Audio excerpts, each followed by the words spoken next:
Manual de Supervivencia Escolar del Posgrado en Ciencias. Hoy presentamos la Guía del Biólogo para los Análisis Filogenéticos Bayesianos. Resultados no garantizados. Si quieres hacer un análisis filogenético con métodos bayesianos y no sabes cómo, esta es la guía para ti. Solo sigue estos sencillos pasos y te convertirás en un maestro de la filogenética bayesiana. La guía se basa en la realizada por Nascimento y colaboradores en el 2017. Los métodos filogenéticos bayesianos nos abrieron las puertas a una gran cantidad de análisis con secuencias genéticas y se han convertido en uno de los métodos más populares de inferencia filogenética debido al desarrollo de poderosos modelos de análisis de datos y programas computacionales user-friendly para aplicarlos.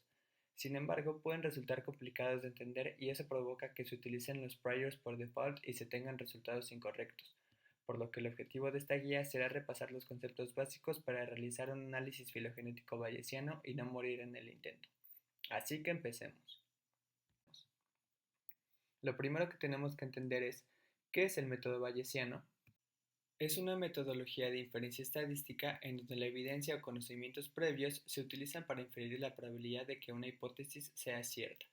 Para esto utiliza una serie de fórmulas y procesos matemáticos en los que no nos meteremos en este video y en donde se calcula la probabilidad posterior de la hipótesis, modelo o parámetro con el que se esté trabajando.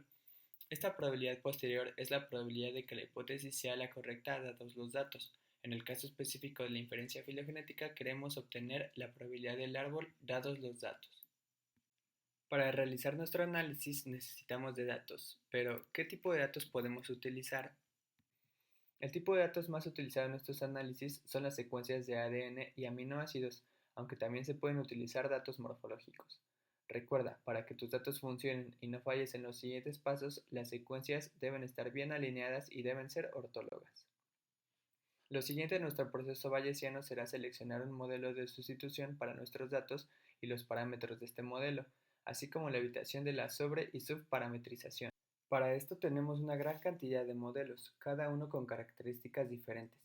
Por suerte, existen programas que nos hacen la vida más fácil y nos dicen cuál es el modelo que mejor se ajusta a nuestros datos. Sin embargo, estos programas necesitan ser utilizados desde el conocimiento y no mecánicamente, ya que aunque muchas veces el modelo de mejor ajuste es el de mayor cantidad de parámetros, el uso de modelos con muchos parámetros lleva desventajas como una mayor varianza y tiempo de cómputo.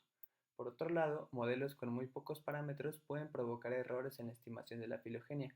Por eso lo ideal es utilizar un modelo que nos dé el mejor estimado con el menor número de parámetros del modelo posible. Otra de las grandes interrogantes al realizar nuestro análisis es la de la partición de los datos. El razonamiento detrás de la partición de los datos está en que los hitos de una misma partición tienen características evolutivas similares. De esta manera podemos particionar nuestros datos de varias formas para que el programa bayesiano asigne distintos parámetros a cada una de las particiones que se hagan. Algunos ejemplos de casos en donde se recomienda particionar los datos es cuando se tiene mayor proporción de cambios entre las bases, cuando se trabaja con genes mitocondriales y nucleares o en cada una de las tres posiciones de los codones. Seguimos con la elección de priors. Este es uno de los pasos más complicados, ya que requiere del conocimiento de muchos factores dentro de nuestro análisis y si no se tiene este conocimiento o incluso si se tiene, establecer los priors de los muchos parámetros que lo requieren es una tarea difícil. Los priors pueden ser cualquier información que se conoce previo al análisis. Aunque se pueden utilizar los priors por default de los programas bayesianos, es probable que no nos den los resultados correctos, por lo que la especificación de los priors la tenemos que realizar nosotros mismos, aunque en el proceso queramos renunciar a la ciencia. Una técnica para saber si nuestros priors son correctos es evaluar la probabilidad posterior generada con valores de priors diferentes, de manera que valores altos de probabilidad posterior nos dicen que nuestro prior es el adecuado. Si sobrevivimos a los pasos anteriores, lo siguiente es utilizar la cadena de Markov-Monte Carlo. Las cadenas de Markov se basan en matemáticas complicadas, pero a grandes rasgos consisten en el muestreo del espacio de la probabilidad posterior del parámetro que se esté analizando, como por ejemplo la topología del árbol. Este espacio se puede imaginar como un mapa de relieve en donde un explorador va subiendo las montañas en busca de los mejores árboles que se encuentran en las cimas. Su objetivo es hacer una aproximación de las probabilidades posteriores de los árboles.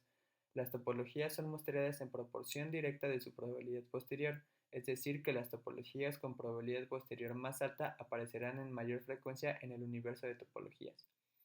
Para moverse en este universo, La cadena modifica ligeramente las ramas y parámetros de los árboles y acepta las topologías con mayor probabilidad posterior, de manera que realiza varias generaciones para obtener una distribución de topologías con los valores de probabilidad posterior más altos.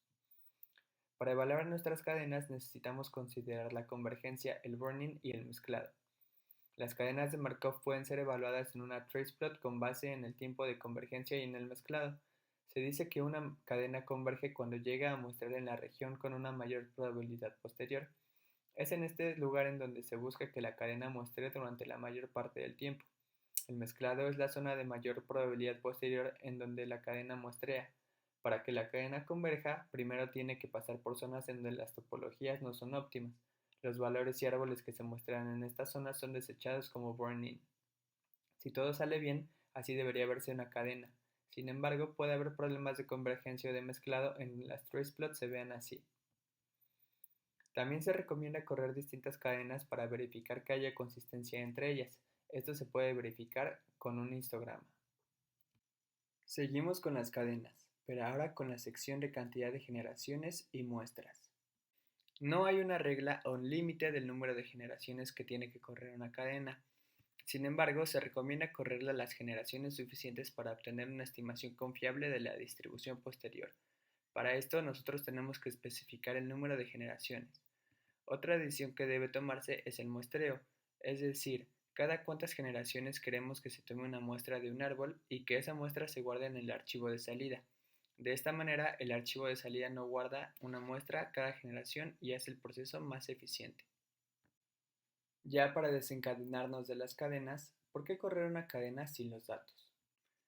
Correr una cadena sin los datos es recomendable para verificar que el software que utilizamos está en buen estado.